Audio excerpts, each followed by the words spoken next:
शाह जो है बिहार के दौरे पर आ रहे थे, जो भी रैलियां की जा रही थी या कार्यक्रम किए जा रहे थे, सम्राट चौधरी को वहां पर मुख्य चेहरे के तौर पर जो है प्रेजेंट किया जा रहा था और इस पर भी हम लगातार सवाल कर रहे थे और आखिरकार कहीं ना कहीं उस बात पर पूरी तरह से मुहर लग चुकी है आज। देखिए कोमल, एक बात की और चर्चा हो रही थी सम्राट चौधरी की पगड़ी की। पगड़ी की कहानी आपको याद है ना जी। जब नीतीश कुमार जी बीजेपी को अलग हटके और आरजेडी के साथ सरकार जब बना लिया था उन्होंने, तो सम्राट चौधरी ने पगड़ी बांधी थी कि अब हम उसी दिन पगड़ी खोलेंगे जब नीतीश कुमार जी को हटा देंगे। लेकिन चुनाव फिर हुए और उसमें साथ साथ दोनों फिर सरकार उन्होंने बनाया और सरकार बनाने के बाद उन्होंने पगड़ी तो खोल दी थी, लेकिन डिप्टी सीएम उनको मिल गया था। लेकिन अब आज के दिन में जब विधायक दल के नेता के रूप में आपको सम्राट चौधरी को चुन लिया गया है, तो निश्चित तौर पे मुख्यमंत्री अब वही होंगे, क्योंकि ये परिपाटी भी है और कुछ देर के बाद वो सरकार बनाने का दावा आपको पेश करेंगे राजभवन जाके। और कल आप जैसे कि पहले आपने बताया ही है कि 11 बजे शपथ ग्रहण किए जाएंगे, उसमें तमाम तरह केंद्र के प्रधानमंत्री भी, गृह मंत्री भी शामिल हो सकते हैं, जो बात बताई जा रही है। लेकिन अब देखिए, सबसे बड़ी बात यह है कि अब सम्राट चौधरी को पहले तो डिप्टी सीएम थे, पार्टी के अध्यक्ष भी रह चुके हैं बिहार के, लेकिन अब उनको बिहार को लेकर चलना होगा और बिहार के मुख्यमंत्री बनेंगे, तो उनकी जो तुलनात्मक अध्ययन है ना, वो आपको नीतीश कुमार से करना पड़ेगा। तो इतना आसान नहीं है, उनकी डगर काफ़ी लंबी है और कांटों भरा है। इसमें आपको कई जो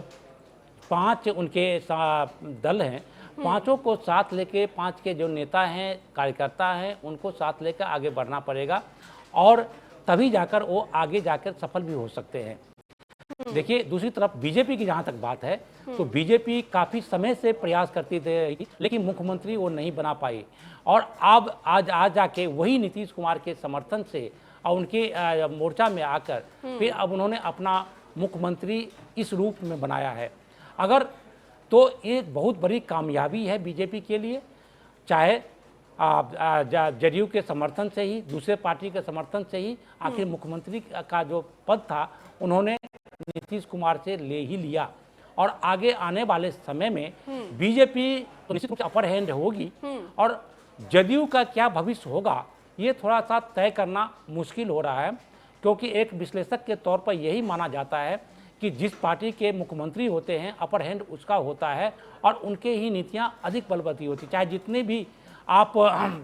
ताकतवर क्यों नहीं हो जाए। जब नीतीश कुमार जी मुख्यमंत्री थे, अब तो थे हो गए हैं क्योंकि 3 बजे उन्होंने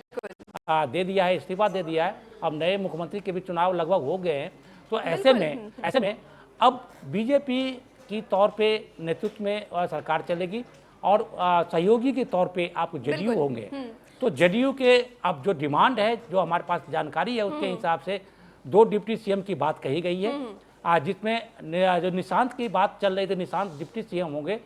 हालांकि बिल्कुल कहीं ना कहीं बात कही जा रही थी कि इस तरह की डीलिंग जो है वो कहीं ना कहीं की गई है और जो भी तमाम चर्चाएं चल रही है राजनीतिक गलियारों में, उन पर ज्यादा जानकारी के साथ पटना से हमारे सहयोगी अनीस हमारे साथ जुड़ चुके हैं। अनीस, देखिए, मुख्यमंत्री कौन होगा बिहार का ये अब पूरी तरह से क्लियर हो चुका है, कोई तरह की कंफ्यूजन अब नहीं है। सम्राट चौधरी बिहार के नए मुख्यमंत्री होंगे, लेकिन अब डिप्टी सीएम के पदों को लेकर जो है वो कहीं ना कहीं अभी भी क्लैरिटी नहीं मिल पाई है, क्योंकि लगातार कहा जा रहा है कि जेडीयू जो है दोनों डिप्टी सीएम अपनी पार्टी के चाह रही है। क्या कुछ अपडेट है?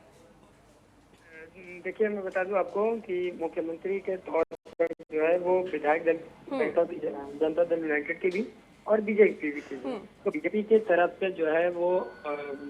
विधायक दल की नेता जो है वो उनको चुन लिया गया है, सम्राट चौधरी को चुना गया है। यह स्पष्ट हो गया है कि अब सम्राट चौधरी बिहार के मुख्यमंत्री के रूप में देखे जाएंगे और बिहार की बागडोर जो है वो सम्राट चौधरी के हाथों में अब जाने वाली है। लेकिन अब उप मुख्यमंत्री की बात जो है वो अभी तक स्पष्ट इसलिए नहीं हो पाई है क्योंकि जदयू जो है वो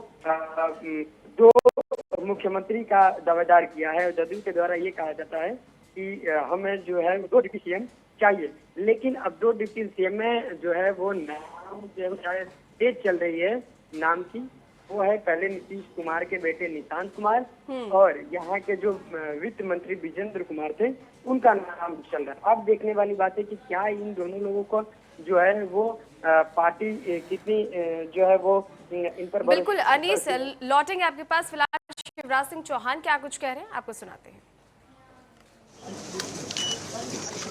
आदरणीय श्री सम्राट चौधरी जी का नाम प्रस्तावित किया। आदरणीय श्रीमती सरोज देवी जी, मंगल पांडे जी, दिलीप जायसवाल जी,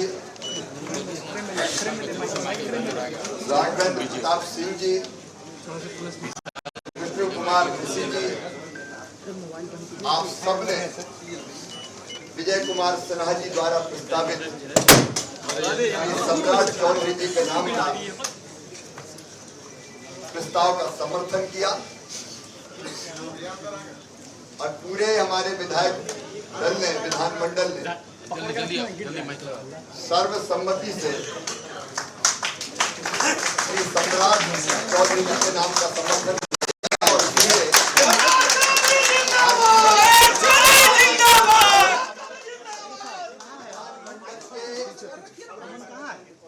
विधानमंडल दल के नेता के रूप में सम्राट चौधरी जी सर्वसम्मति से निर्वाचित हुए हैं।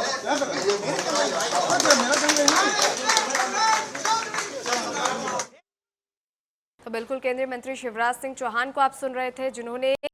साफ तौर पर एक बार फिर से औपचारिक घोषणा जो है सम्राट चौधरी के नाम की है। उन्होंने कहा कि सर्वसम्मति से सम्राट चौधरी बीजेपी विधायक दल के नेता चुने गए हैं और वही अब बिहार के अगले मुख्यमंत्री होंगे और कल 11 बजे सम्राट चौधरी बिहार के मुख्यमंत्री पद की शपथ लेंगे। बीजेपी के लिए इसे एक बड़ी जीत के तौर पर देखा जा रहा है। गोविंद जी, जैसे कि हम लगातार चर्चा कर रहे हैं कि बीजेपी के लिए एक बड़ी जीत है, क्योंकि लंबे समय से जो लड़ाई बीजेपी लड़ रही थी, आखिरकार कहीं ना कहीं बीजेपी उसमें एक बड़ी सफलता पाती हुई नजर आ रही है। लेकिन फिलहाल आपको बताते हैं कि